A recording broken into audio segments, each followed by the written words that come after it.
Hey, this is Rick Wilson. I am CEO of Miva and author of Dragonproof e-commerce. And we are here this week with the Dragonproof e-commerce podcast. We're about 2 months into our lockdown since shutting the Miva physical offices, which was a sort of a stunning change for us, if you will. Transitioning 100 plus people serving thousands of clients to working from home is not as easy as it sounds. Yet this is a challenge that every business around the country has had to face in a hurry. I want to dive deeper into the story of how we've approached this, and realistically, the way we've approached this has fallen heavily on our Vice President of Human Resources, Jen Hardman. So I'd like to introduce Jen Hardman, VP of Human Resources here. So Jen, say hi. Hi, thanks for having me. Yeah, of course. I mean, I knew when I asked you it was going to be sort of an odd request, but your role, if you will, is to directly support the well-being of our workers. And so you understand more than anybody how keeping our team safe, healthy, heard, paid, supported is integral to the success of our business. How have you handled all this? The transitioning the company to work from home has been, I mean, from my perspective, you guys have been wildly successful. Yeah, it's definitely has been a transition. Just that I think we were um, really experienced with supporting a culture in-house. And we were very successful in that with that. And if anything, that's been a great foundation for us transitioning to remote. But it definitely has been a challenge. I mean, we really have had to take a step back and completely redesign and rethink the programs that pertain to culture and engagement and communication, and alter them in an entirely different way to support a remote workforce. I So mean, it's been an exciting challenge, but a challenge. I mean, you've had an interesting career. I mean, you've been in eHarmony, you've been in a number of companies, through a lot of changes. You were through the 2001 crisis. Have you ever quite experienced a crisis like this one, even though we were able to do it without laying off very many people? No, I mean, I don't think any of us have experienced something to this extent in our lifetime. And especially taking into account how um, quickly everything had escalated. I mean, we and many businesses, all businesses, had to act extremely fast in order to transition to operating fully remotely, which we did in less than a week. So I think it's something that's new for all of us, and we're sort of encountering new challenges and figuring things out as we go. I mean, I recall that senior management meeting when I sort of pulled the curtain Yep. back and said, "Hey, this is what's about to happen." Um, so what was your experience of that meeting? Like, how So it's did you contemplate that? yeah, it's interesting. I think there were a number of us that sort of saw how things were progressing around COVID-19 that week, or, I think it was the first, if I remember correctly, first week of March. Yeah. And we were, keeping up on the news and understanding how other companies were handling or anticipating how they were going to handle um, COVID-19 and what they were going to do with their workforce. Um, and so it was definitely on our radar, and you were very proactive with it. And so yeah, you brought it to the senior leadership team. And I think when we initially had the discussion, we were trying to be proactive in thinking that we needed to put together a plan that would probably carry out in the next week or so. And then, if I remember correctly, I think we all regrouped. That might have been like a Monday or Tuesday. We regrouped on in a couple of days after that, on Wednesday or Thursday, and just realized we needed to make changes much more quickly than we originally thought. And I think what's amazing about this whole thing is, as we've said before, I mean, we did so successfully. Every department really stepped up. Every employee stepped up and really understood the importance of how we needed to move quickly, and we got it done. And as we've said many times, I mean, we've been in a lot of cases more productive than we were in the office. So that just is so amazing, I think. Yeah, from my perspective, we didn't wait for the state to give us the orders. No, We made the call before that. I think Miva was about a week ahead of many other companies, and Yeah. certainly of the state ordinance. When we talked about building our plan, what were the most important aspects? Like, what were the challenges you had to face? So I think the initial, and this didn't fall so much on my team, but the initial thing that we as the leadership team were trying to figure out when putting together an action plan was the ability for folks to work from home. And that more specifically was technical equipment. So that, of course, fell primarily on our IT department. But that was the initial discussion, ensuring that if and when we need to have everyone working from home, who currently is able to due to equipment, who is not able to, what equipment do we need to get them? So we started by creating an overall census of equipment and who had what. And so I think that was the initial course of action. And then once we ensured that everyone was able to work from home, my focus, even from the first week, was around morale and ensuring that we were providing adequate communication to employees. And like I said before, our strategy around communication and morale had to significantly change from what we were accustomed to. Sure. And we laid off a small number of people. We furloughed some people. We brought most of the furloughed people back. Yeah. How did you handle that? So that was tough. It was tough, I can say, for every single person involved. In my career in HR, unfortunately, I've been in the position where I've had to let people go at many companies, and over the years, several different people. And it's never fun. However, I think in this circumstance, it was especially hard. And for me, mainly because we all were so aware of everything that was going on in the world, and that every individual had so many various stressors and things going on. It just felt like we were adding to that. And everyone involved understood that it was business related and it was something we needed to do. But I think it was emotionally taxing more than it typically has been in the past. For those listening, we have one of our corporate goals is to control our destiny, which is why we made some quick decisions. And sometimes controlling your destiny involves making choices that cause people to get laid off or furloughed, right? Because we were in a different world 2 months ago than we are now. So 2 months in, how is this going? How has your ability to oversee the team been impacted by not being in the same space? What are you using to handle the new world order? So 2 months in, I think we have transitioned pretty well. It definitely was, as I said before, it was a change and an adjustment. Our HR team surveyed employees around, just sort of their current well-being and their preference on communication from the company, corporate level communication. And people seem in a pretty good place. It's obviously hard to gauge because we still are working in unusual circumstances. Yep. But all in all, I am really pleased with where we're at now. And I think we're all really optimistic that we are able to operate in this capacity. Like things like Slack or Rocket Chat or Zoom, how have those things helped us do this? So people love Zoom. That was feedback that came through loud and clear, which is great. I personally love it. I think it's the next best thing to being able to, talk in person. So I know our teams are using Zoom a ton. And we're using Zoom for, of course, work-related meetings, both with clients and internal meetings. But we also have introduced a ton of culture-type events that we're using Zoom for. We have a weekly happy hour. We use Rocket Chat, our internal messaging system. We're introducing additional non-work-related channels, such as, food, working out, parenting, etc. And so we're definitely using the tools to the best of our ability to help create that collaboration. So to kind of conclude on the subject, how long did it take us to go from being in office to working from home, like start to finish? What was your take on the whole thing? I would say, we did it in 3 days. Does that sound about right? And we talked about it a week and a half ahead of time, but yeah. We made the change very quickly, less than a week. Yeah, less than a week. I would agree with that. Which is pretty impressive.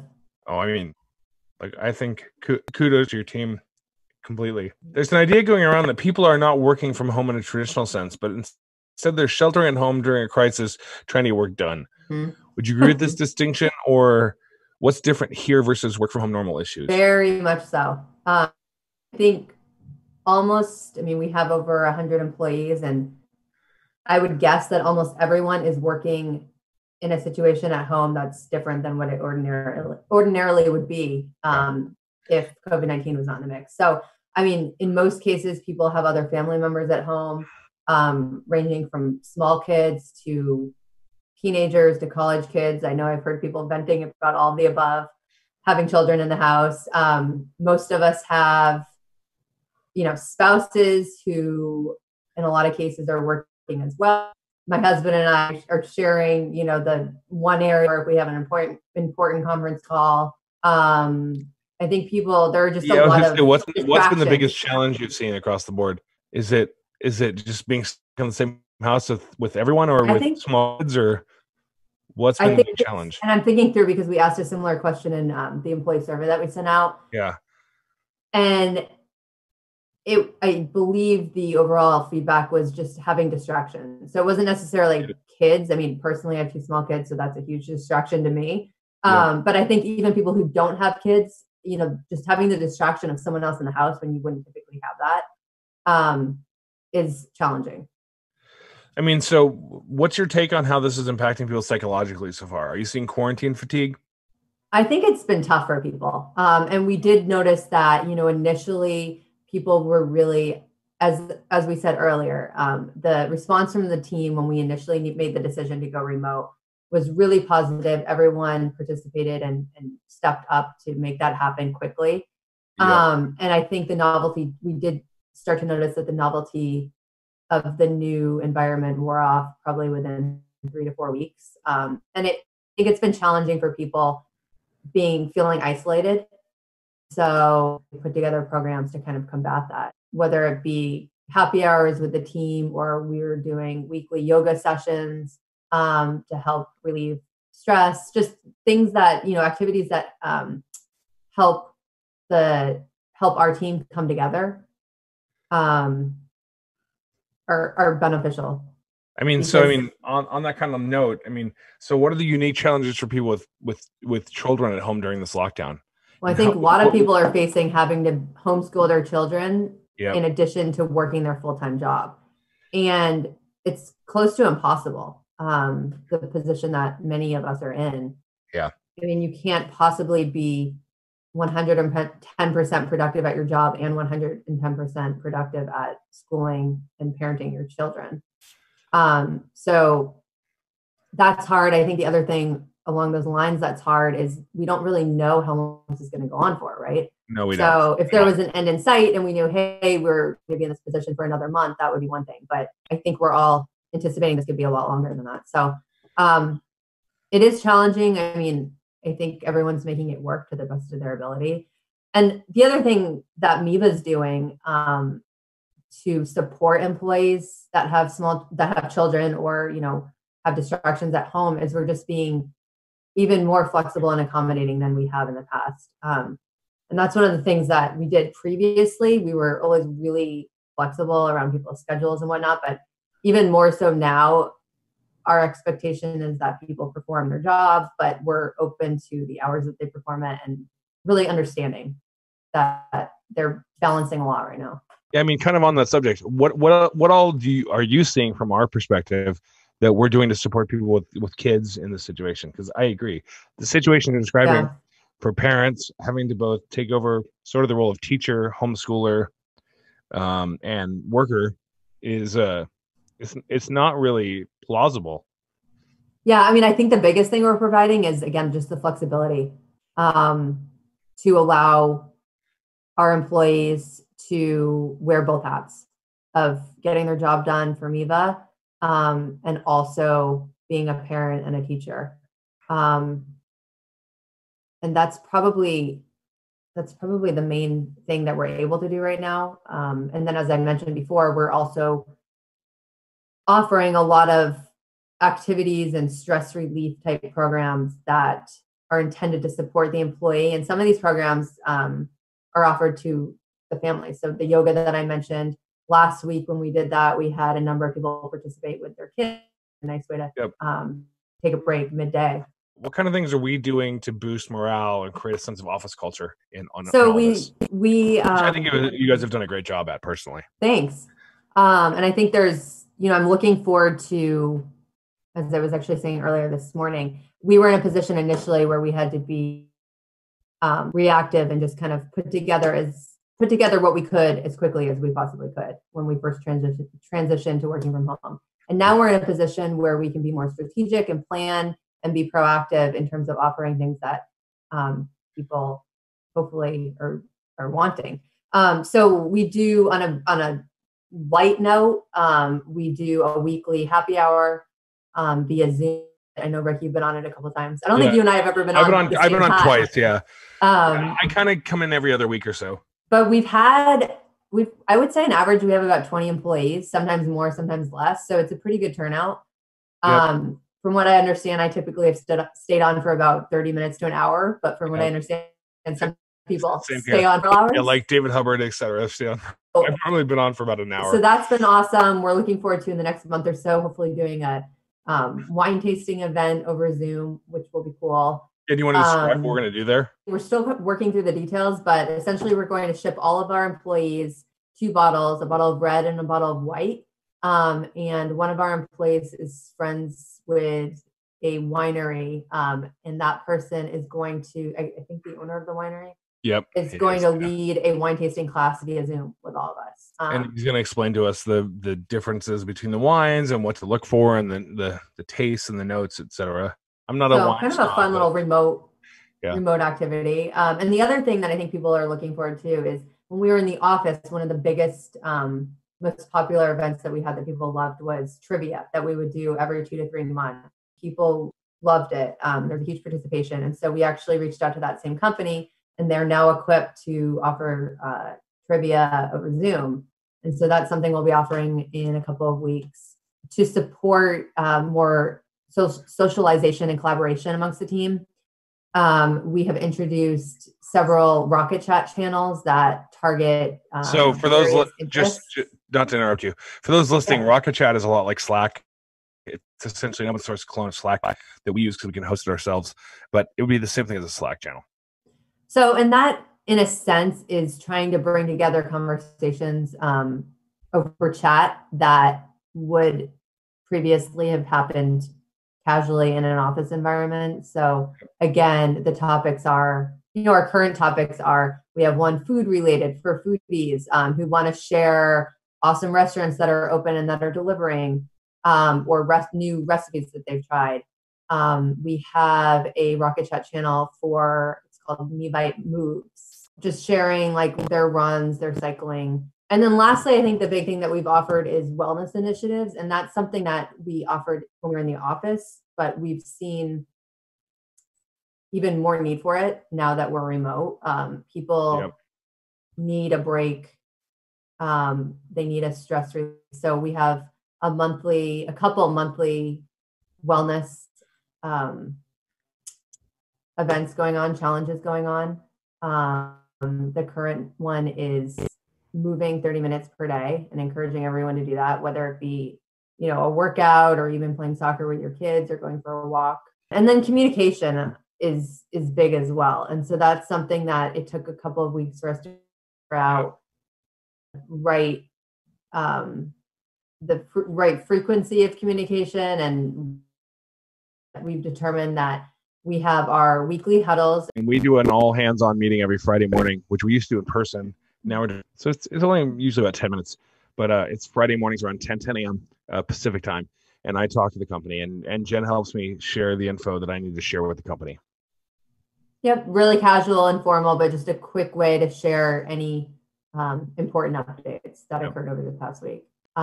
It's been fun. Another thing that we introduced since going remote is our weekly theme. So we do a theme where people are doing Zoom backgrounds, because Zoom backgrounds are now something that they're a thing. They're a thing. A thing that no one cared about 2 months ago. They're a thing now. And the other thing we did when we were in the office is our weekly shout out. So at the huddle, we'll recognize someone and acknowledge someone who either stepped up or really went above and beyond. And so now we're doing that virtually via Zoom, and then we're sending them a little gift card. So that's sort of a great addition. So, if we have to sustain this indefinitely, what's your perspective? I think we can do it. And we've had a lot of conversations about that. And I think we're fortunate that our business is one that's able to operate, solely remote if we were in that position. And our team, I mean, we've said this before, but we have an amazing team, an amazing group of people. And I think everyone has really stepped up and has really shown us over the past couple of months that, as a team, we're more than capable of being able to work remotely for the long term if we needed to. So from your perspective, if we're going to someday consider going back to having an office or even a part-time office where you go to once in a while, what do we have to, what are the considerations there? So I think it depends. Fortunately, we're not a company or an industry that is needing to have those tough conversations right now because Correct. we're in a position where we're able to work remote. We'll probably remain remote through the end of this year. Fortunately, and then there are other industries. I have a colleague who works for a law firm, and they're in a position where I'm sure some of them will remain remote, but a lot of them need to return to the office. And so they're having entirely different conversations right now about, when they have folks returning in the next month or so, probably having to screen them, do a health screening upon arriving to the office. I'm sure they're having to completely restructure the office, the seats of everyone to ensure that people are sitting at least 6 feet apart, wearing masks. So luckily, and I don't know how you feel about this, Rick, but luckily when we're having those conversations, I think it's going to be far enough out that it will look entirely different than the conversations I mean, I agree with that. I mean, my perspective on Miva specifically, or tech companies in general, if you happen to be in the fortunate position that we're in, we're gonna play the long game on going back to an office, right? Because well, hey, we want to protect our staff, right? I mean, so the thing is not whether you should be 6 feet apart or wearing a mask. The thing is, what are the right things to do to protect yourselves? And the one thing we know there's very little we know with certainty, but one of the things we know with certainty is the ability to stay apart at our homes is the most protection we can provide our company. Yeah. And it goes back to the initial decision of making the determination right away to move to remote and not waiting until we were required to do so. No, totally. And we were in a position where we could, and we wanted to protect our employees, and so we did. So how do you feel like reopening schools is going to be part of this whole? I don't know. That's a tough one. You have two young children. I have none. I have two dogs. I would love to know the answer if there is one. Really don't know. From what I understand, it probably will look very different. I mean, I've read things about having alternating schedules, so that there are less kids there. Yeah, mornings and afternoon schedules. I was reading about that yesterday. Yeah, and it seems wild to me. I can't imagine as a child having afternoon school. I know. And then you run into, I mean, if that's the case, then I think some component of it would remain virtual learning. So then you run into that impacting our employees still. So it'll be interesting to see how much feedback have you gotten from our employees about their struggle to work with their kids while they're at home? I think it's very tough. Yeah. And I would say we have most of our employees have young families. So yeah, we're a young company with young kids. Either like preschool or elementary age. And in those cases, they are having to delegate a lot more dedicated time to schooling. Yep. So I think our employees, it's definitely younger kids than high school age where they're able to do it themselves. Therefore, our employees are definitely impacted. I mean, what's your thought? What's your thought on how this is going to impact kids in general? I think it depends on the age. I mean, I think about that every day with my kids. And I feel lucky that they're young enough where I'm hoping it's I know it will be a distant memory years from now. Oh, back in 2020, we were with their parents while they were working. The pandemic of 2020. I mean, it's true. I'm hopeful that in the grand scheme of things, once we get beyond this, it will be a distant memory. I think for all kids. And I think so many parents out there, again, I feel fortunate I'm not having to do the major homeschooling, but so many parents out there are just doing a phenomenal job wearing both hats. And it's so challenging. So what do you feel like? I mean, obviously, Miva has been lucky in that, we've had to lay off a very small number of people relative to the workforce. And everything about e-commerce suggests that we're in a that we're in a lucky position. I don't want to go too far into that, but how do you feel like nationwide unemployment is going to impact recruiting in the future? It will be interesting. And I think the other variable is if a lot of companies remain remote, that opens up the opportunity to hire. Sure, we could hire people from all over the country now where we couldn't before. We could. So it will be interesting to see in a few months when companies hopefully begin hiring, what the candidate pool looks like. And I think we're going to see, I think we're going to see a lot of qualified people out there in the market. Yeah, me too. I mean, so not counting things like servers or bartenders or people working sporting events or concerts, do you think most U.S. companies are going to be able to adapt to what's happening?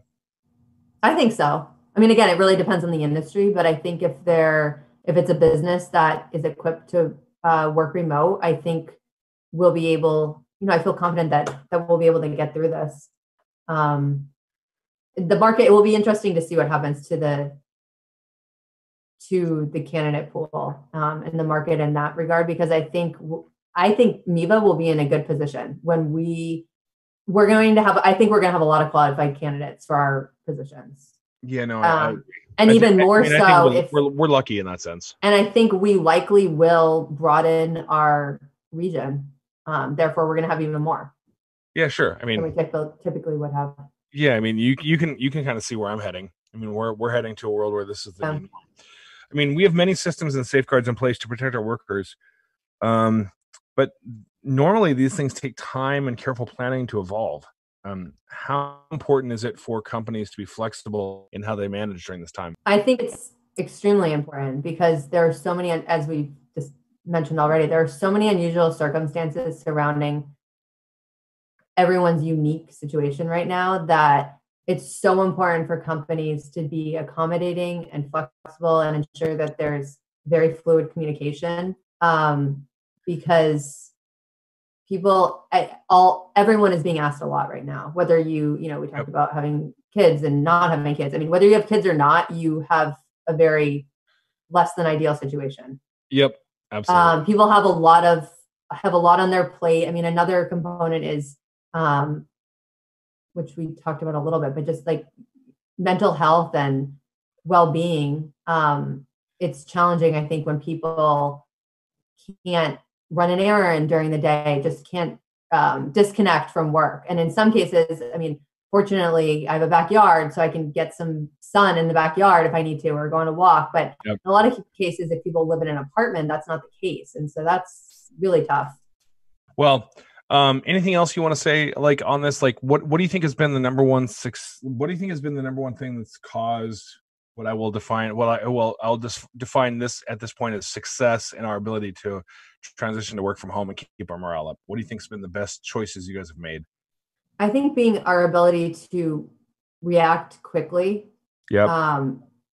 which isn't natural to me. I prefer to, create more of a strategy. You're programs. You're normally the worrywart of the family. But we didn't have time for that. And so I think our ability to really put some programs into place ASAP was so necessary to support employees as we were, especially during that first 1 to 2 week period, as we were all figuring this out and it was new to everyone. Yep. The one thing I'll say, about Jamie and Jackie on my team is we're a very creative team. And so we were able to put our heads together, during that first week and come up with a few things that we could roll out pretty quickly, that even though they were small, made an impact and were able to support folks.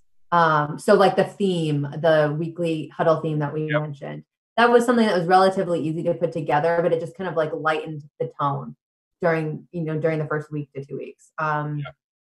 So things of that nature. And as I said before, I'm excited now because we're in a position where we really can be more proactive and we, will have some additional resources. And I think it will be great now to take everything that we put into place over the past 2 months and build upon that and really create a remote workforce for the longer term.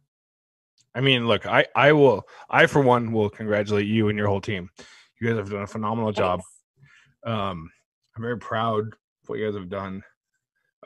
And, I think, the reason we even had you on this week, which is sort of unique for us on the podcast, was to discuss, like, it's not just us, companies are trying to solve this problem in real time. And I think you guys and your team of 3 people have done a phenomenal job. So that's worth noting and celebrating. I feel like I'm all emotional right now, but I feel like no, I mean, we have done, I think as a company as a whole, we have done a tremendous job of just making this major transition as seamless as it possibly could.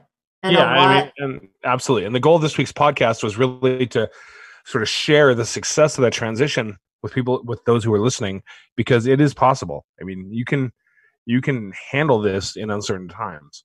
Yeah, I think the other thing that we didn't actually touch on at all that I had been thinking about is we fortunately had created a strong set of core values about 6 to 9 months ago. Yeah. And I've been reflecting on that over the past couple of weeks. And I think having that foundation helped when we made this quick shift remote. Because I don't know if you noticed, but I even noticed now, people we still live by them. And I think it would have been much harder to introduce core values. Do you want to tell people what they are? In a remote fashion. Sure. So take ownership is number 1. Yep. Work together is number 2, and grow every day is number 3. And we refer to those core values day in and day out. So in all of our written communications on Rocket Chat, which again is our internal instant messaging, we actually have little icons that that all employees utilize all the time. Yep.